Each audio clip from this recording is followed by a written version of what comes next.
All right, we are live. So, welcome. Tonight we're going to be talking about mold. And if you're watching or if you're watching the replay, definitely let us know in the comments because we really love comments. And if you have questions, if we can't get to you right away live, then we'll definitely be sure to follow up with you afterward. I'm here with Melissa Smart from Affordable Home, and she's going to help us to understand mold in our home and maybe our workplace too a little bit. So thank you for being here, Melissa. Thanks for having me. Yeah. So mold can be a huge factor in our health, and I know here in Maine it's huge, and in lots of other areas it is as well, but not always in ways that we think of. And it doesn't always, we think of when we think of mold, we think of this old, rundown, dilapidated house, and it's like it's in really bad shape, and you can see it on the walls and things like that, and that's what we think of. And it's like, oh well, maybe I have new construction, or I work in a new building, and so I'm sure that I don't have to worry about that or deal with that. And there's always issues, as Melissa is going to tell us, even in those environments, so to be aware of. So, and it could also be something that your parents were exposed to and your mom passed it down to you, because we do detox those things through our babies when we're pregnant.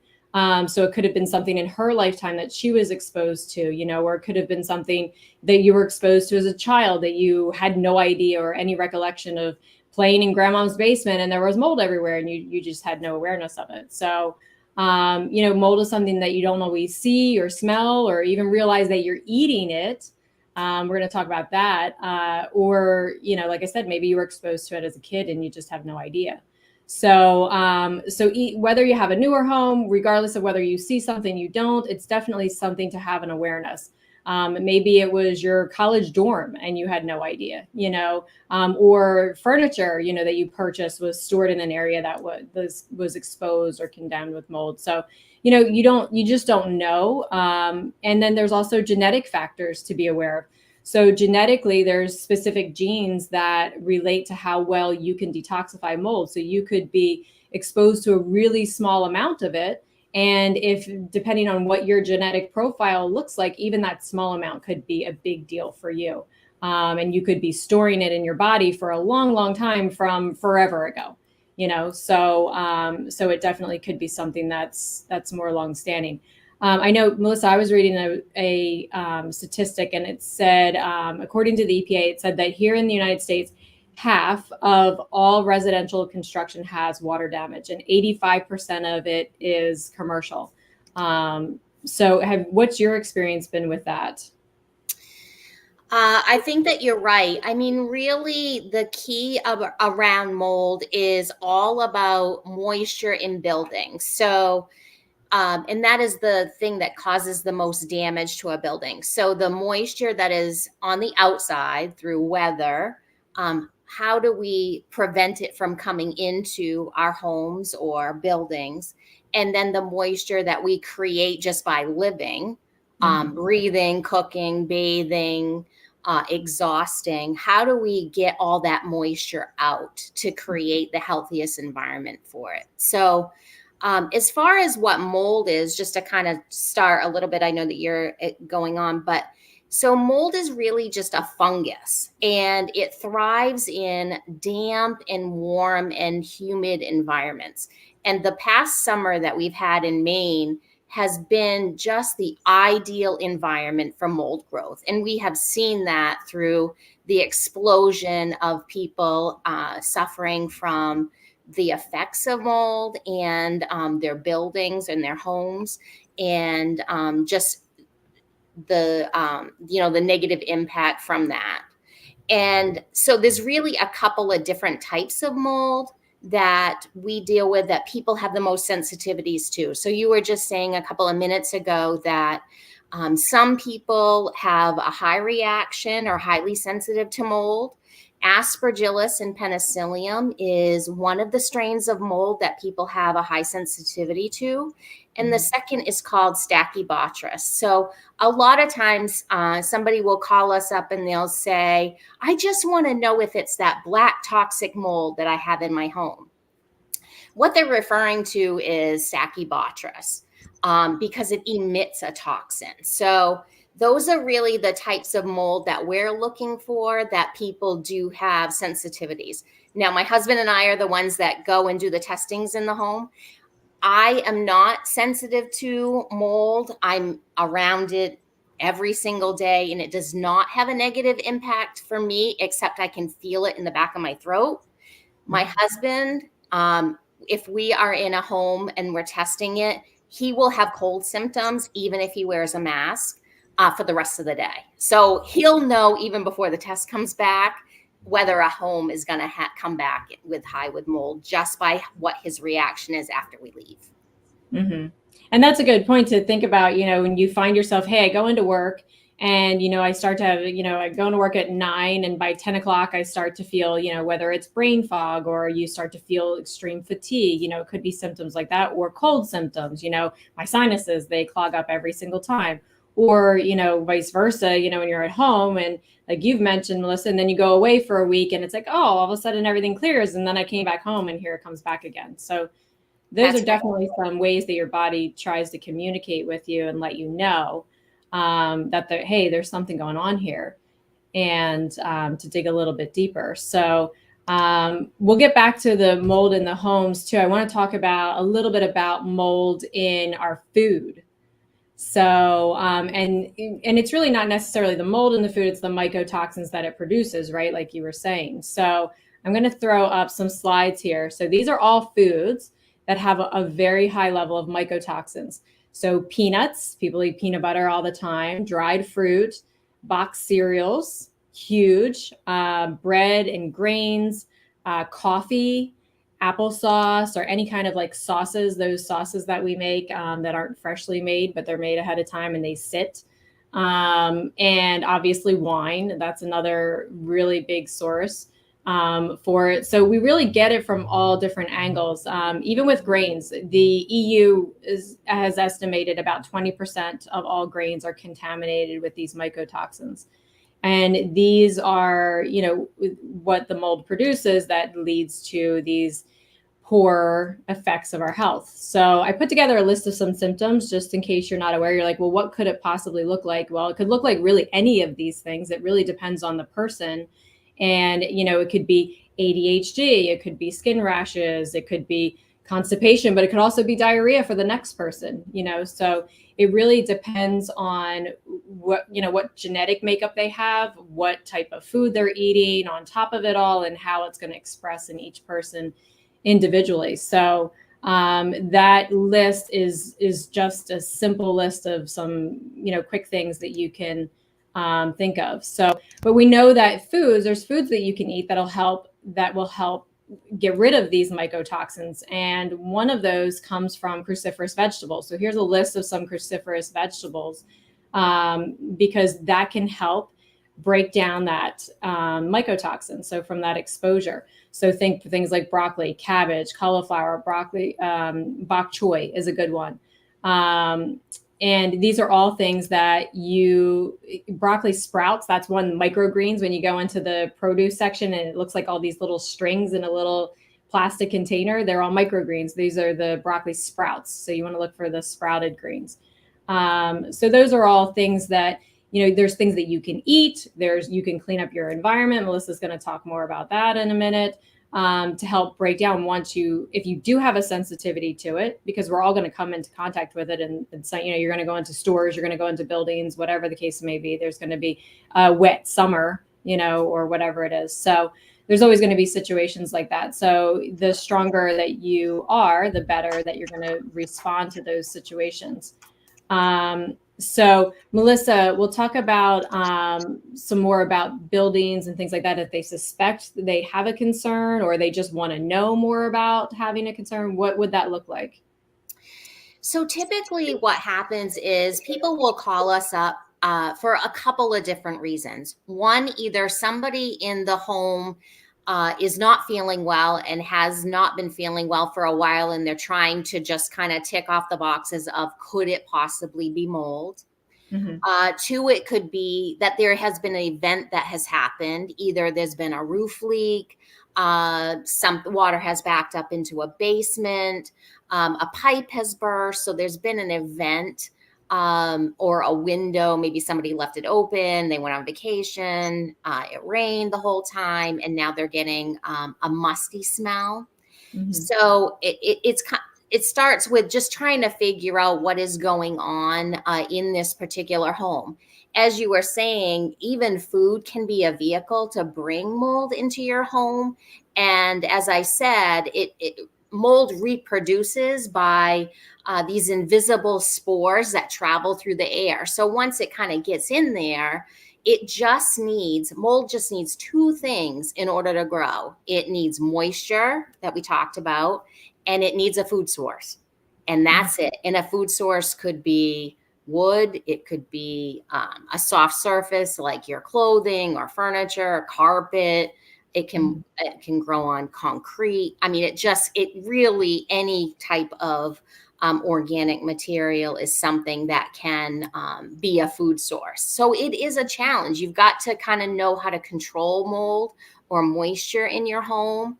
And then again, controlling the humidity, especially in your bathrooms, your kitchens, and your basements, is really what you need to do just to keep your home healthy. So that's Mhm. kind of how it starts, with a phone call of, what's going on with the person. And so then really what happens is we'll go in and into the home and do a visual examination. So we want to see, is there visible signs of mold?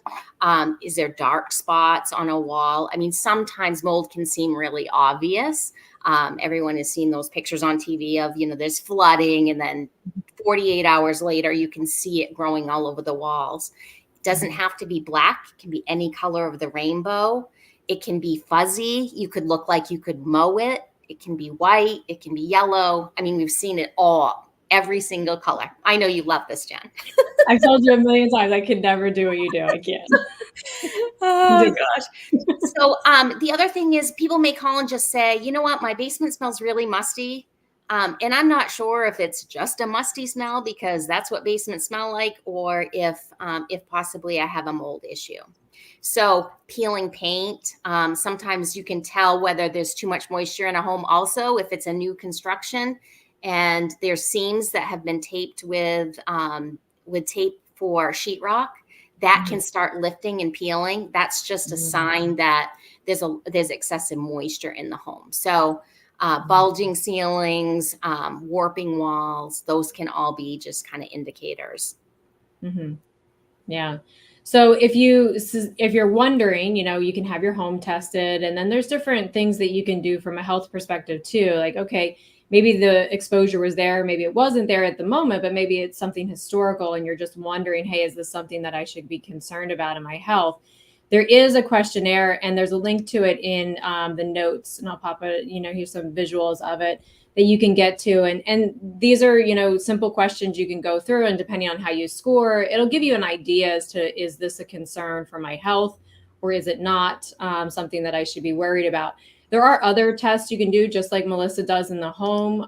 There are urine tests that you can do. I can tell you the urine tests are not perfect, because depending on where the mold is, if the mold is in your brain or in your sinuses, it might not be presenting in your urine. So the urine test can be a little tough. So there's other ways. There's two labs there that I listed that I know that are pretty good. If you are going to try the urine test, they're about $400 each. And like I said, it's kind of hit or miss. Maybe it'll present your urine, maybe it won't.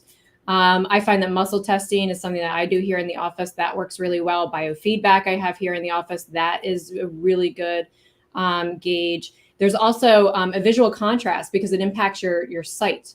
So the statistics on this are pretty amazing. It's just a visual test. It's like $15 you can do on their website if you Google it and pull it up, and you'll be able to take the visual contrast test, and it's pretty right on as far as statistics, as to how they can determine if this is a concern for you or not.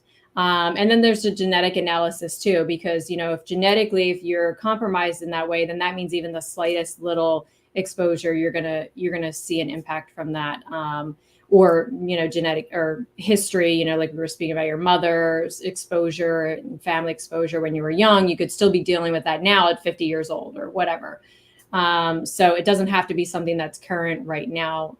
So the genetic analysis, having an awareness as to how you respond to these things, can be really, really, really helpful. So in those cases, so just like there's, things that we can do in the health, Melissa has ways that she tests, and then what do you do? What do you do if, oh my gosh, the test comes back positive?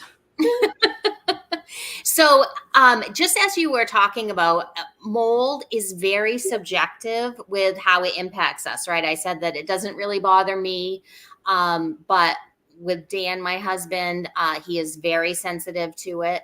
And so, what does become a challenge is the EPA does not have a threshold that says this amount of mold is okay, this amount of mold is too much, like radon in the air, arsenic in the water. So we use some benchmarks that we have found that can help guide people through that process once we do some testing in the home. So let's say you suspect that you have some mold in the home, either because of an event or because you're trying to rule it out because of some symptoms that you or somebody in the home is having. What we would end up doing is coming to your home, and we have a machine that pulls air at a high velocity onto a glass slide. And we take an exterior sample about 10 feet from your front door, because that's going to be used as the control sample. Mold is everywhere. We want the amount of mold that is on the outside of your home to be more than what we're finding on the inside of the home.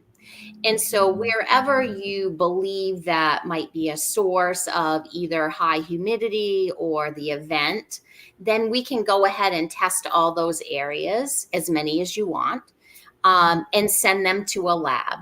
And they are able to let us know all the different species of mold that come up. There are thousands. And then the counts. Which is really helpful to be able to help guide the homeowner. Is this something that they may be able to control on their own with something as simple as a little humidity monitor? It's a Oh, I have 20. one of those. Yeah. Yeah, see, everyone should have like a zillion of them Yeah. in their home. And so you can pick these up at Home Depot or Lowe's or any big box store and just have them in your basement, in your bathroom, in your kitchen, and just monitor the humidity and see how it is running. If it's in the 40 to 55% range, then you're okay. 55 is starting to get a little too humid. But you will know what feels good to you. So for me, 45% is the sweet spot. It's where I feel really good. The air feels really good. There's no smell. It doesn't feel so dry that it is going to give me a cough. But it's not so moist that the air starts to feel really heavy. So after we get those mold results back, they just take a couple of days, 72 business hours. We can kind of talk about, like I said, whether it's something they can address on their own, or it may get too big where they really should get some help from a mold remediation company to come in and address it on a larger scale, where containment is needed in order to keep it in the area that it's in and not spread it throughout the home. Yeah. And those little monitors too are helpful, especially if you're renting a home, really, too. So you can have an awareness of because you don't know the history of the home, so it doesn't matter if you own the home or if you're renting the space. It's still helpful because there's still a responsibility there for whoever you're renting it from, right? If they're Absolutely. We actually lately have been doing a lot of mold testing in rentals, where a tenant has expressed to the homeowner, geez, I just really haven't been feeling well, or I'm seeing some staining. And the owner of the property will come in and say, I have a tenant that is having some issues. And it's the same thing with commercial buildings. We've had the same thing in workplaces. We do commercial spaces to see, geez, I have a worker that they say that as soon as they walk in the door, they are not feeling well, and then they have a week off in their home on vacation, and they feel a lot better. So sometimes it may be that the workspace is really clean, but there may be forced hot air heat. And that is located in a basement that might have some moisture issues, and it's got into the ductwork, and it just needs to be clean. So we can kind of help them, see whether it's an issue or it might be something else. Yeah. So if you, let's say you, whether you know or you don't, or, you take something like the assessment, or maybe you do the urine test, or we do the biofeedback or the muscle testing, and it comes up, what do you do from there? So I made a little list here. So we'd want to, one, clean up the environment as possible. Like Melissa's talking about, they would talk to you about remediation and all that. We want to make sure that you're sleeping. Okay. That's your healing time. So if you're sleeping, I sleep about 5 hours a night, but I'm good with that. It's always been that way. Well, no, that's not really the case. If you're losing 1 hour of sleep every night, let's say you're only sleeping 7 hours a night, after a week's time, you've lost an entire night's sleep. And that's just 7 hours of sleep each night. So that's a lot of healing time that your body's not getting to be able to clean out the inside, and deal with some of these stressors that might be present.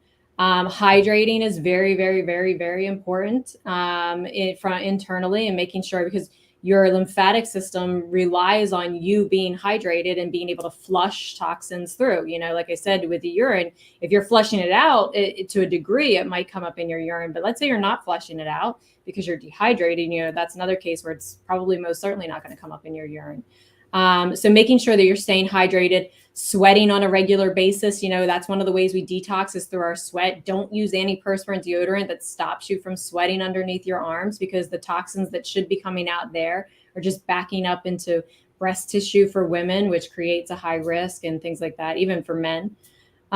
Breath work is huge. How your diaphragm is the largest pump for your lymphatic system. So if you're not breathing efficiently, a lot of us think that we're breathing, but really we're breathing with our mouth most of the day, or maybe we're sleeping with our mouth open because we're snoring, or whatever the reason. You'd want to put practices in place, and those are things that I help you with as well. Like, okay, how do we fix some of these problems so that this way we can work more efficiently internally?